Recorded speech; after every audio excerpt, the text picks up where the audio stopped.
Tayo.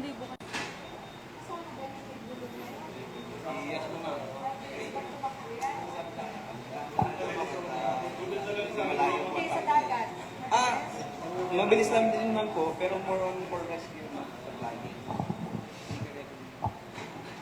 Okay po. Pasimulan na po tayo ng ating bugubasbas. Sa ngalan ng Ama at ng Anak at ng Espiritu Santo, si Kristo na anak ng Diyos ay dumating sa daigdig upang kanyang tipunin ang mga nagkawatak-watak na mga anak ng Diyos. Anuman daan at sasakyan naghahatid sa mga tao para magkatipon-tipon ay pawang naaayon sa layo ng Diyos, naghahangad, pag-isahin, ang mga pinaglalayo ng mga bundok at ilog at magkakahiwalay na pook.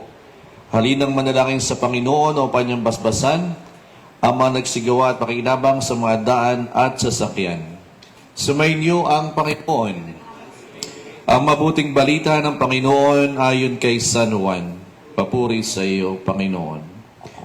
Sinabi na Jesus sa kanyang mga alagad, ako ang daan, nakatotohanan at ang buhay, walang makapupunta sa Ama kundi sa pamamagitan ko. Kung ako'y kilala ninyo, kilala na rin yung aking Ama. Mula ngayon ay kilala na ninyo siya at inyong nakita. Ang mabuting balita ng ating kaligtasan. Pinupuri ka namin, Panginoong Hesukristo. Manalangin tayo.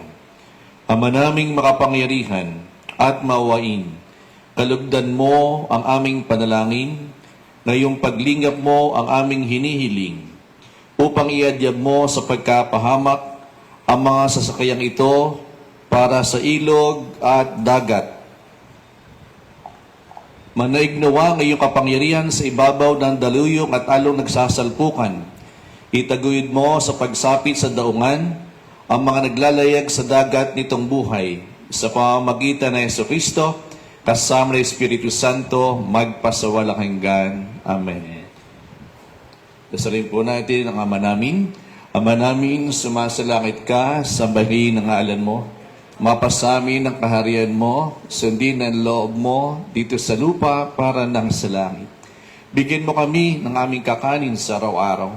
Patawarin mo kami sa aming mga sala, para na ang pagkapatawad namin sa nagkakasala sa amin.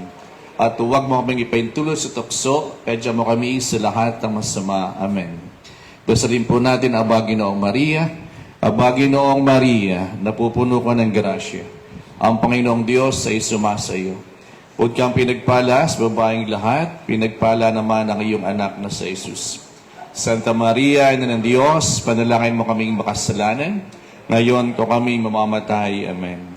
Papuri sa Ama, sa Anak at sa Espiritu Santo, kapara ng una, ngayon at magpasawalang hanggan. Amen. Patubayan kayo ng poong may kapala sa inyong paglalakbay upang sumainyo ang kapayapaan at mulahating pagdating sa buhay na walang hanggan. Amen. Sumainyo ang Panginoon. At pagpalain kayo ng makapangyarihang Diyos, ng Ama, ng Anak at ng Espiritu Santo. Amen. Okay.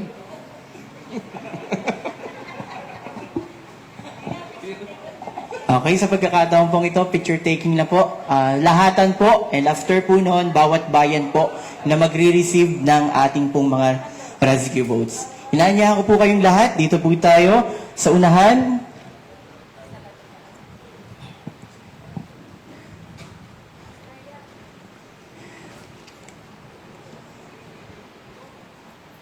Father, inaanyahan na rin po namin kayo dito sa unahan para po sa malawakang pagkuha ng litrato. Sa pagkakataon pong ito, sinasagawa po natin ang turnover ceremony ng ating pong mga rescue boat mula po sa pamahalaang panlalawigan, mula sa pondo ng Local Disaster Risk Reduction Management Fund. Sa panguna po yan ng ating pong head officer. Okay. Thumbs up po tayo. Taas ng kamay. Ngiti po. Okay. 1, 2, 3. 1, 2, 3. Okay. Maraming salamat po. Congratulations sa pagkakataon pong ito. Para po sa lahat ng pagkuha, unahin na po natin ang bayan ng Mauban kung saan po ang kanilang napiling bangka.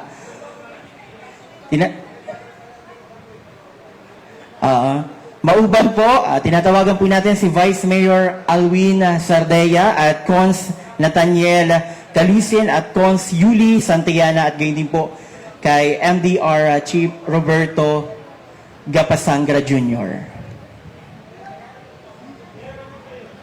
Okay, may napili na po.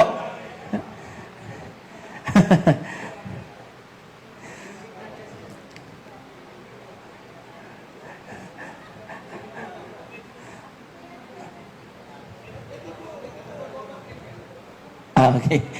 Okay.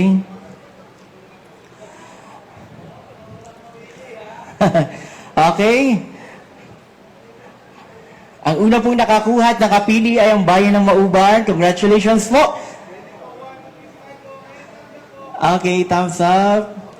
Okay, palagpakan po natin ang bayan ng Mauban na kung saan nakapili na po ng rescue boats para po sa kanilang bayan sa panahon ng kinakailangan. Okay, next po natin ang bayan po ng San Andres sa pangunguna po ni Mayor Ralph Lim. Kasama po ang kanilang pong MDR Chief, Sir Pedro Luis Jr. Okay, congratulations po, bayan ng San Andres. Palapakan po natin. Congratulations. Next po tayo, bayan po ng Alabat. Okay, inaanyahan po natin sa pangunguna po ni Mayor Ramil Arquiza at ni MDRRM Chief Charles Anthony Daniel. Okay, tingin po tayo sa camera. Okay, congratulations po. Bayan ng Alabat, malapakan po natin. At ang huli po, na nakapili, ang bayan po ng Ginayangan sa pangunguna po ni Mayora Maden Isaak.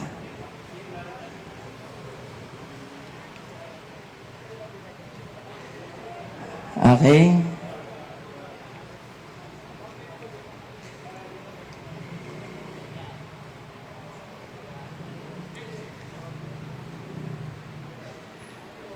Tingin po tayo sa camera. And 1, 2, 3. Thumbs up po tayo. 1, 2, 3. Okay, congratulations. Palapakan po natin ang bayan ng Ginayangan. At gayon din po sa lahat ng bayan ng ngayon ay nakasama po natin para po formal na tanggapin ang rescue boat mula po sa pamahalaang panlalawigan, handog ng PDRIM Quezon, ano po, sa pangunguna po ni Doc Mel Avinilla. Palapakan din po natin si Doc Mel Avinilla. Gayon din po ang ating pong inanalawigan, Governor Dr. Helen Tan. At gayon din po sa pagkakataon pong ito, hingan po natin. Okay, para po bigyan tayo ng kaunting pananalita ng ating pong PDRIM Head Officer. Tinatawagan ko po si Doc Mel Avinilla. Palapakan po natin. Magandang umaga po sa ating lahat. Una, pagpupugay, palakpakan po natin ang ating Vice Governor Thord Alcala.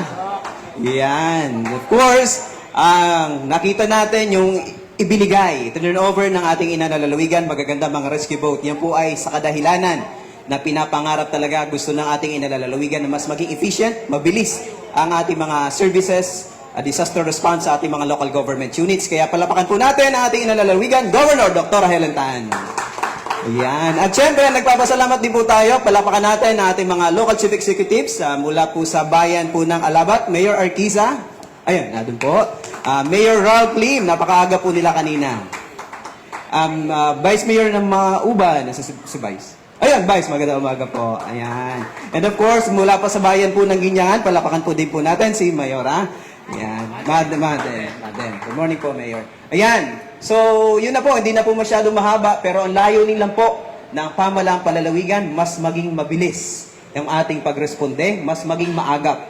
Part po ito ng prepositioning of assets of the provincial government. So, hindi na po kailangang on time na may bagyo, saka pa lamang ang SIGOB magbibigay ng response. Kumbaga, bago pa dumating ang anumang sakuna, nasa inyo na po yung kagamitan.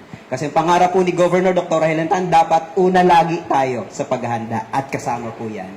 At una, sa pagtugon. So kung kailangan magresponde, mauna tayo sa pagtugon. So kasama po yan ng programang Serbisyong Tunay at Natural sa DRM, Stand Up ang Quezon. Yan po yung kasama sa programa. Kaya muli, magandang umaga sa ating lahat. Maraming salamat sa inyo pong pagdalo. Maraming salamat po, Doc Mel Avinilla. Muli po palapakan po natin, Governor Dr. Helen Tan.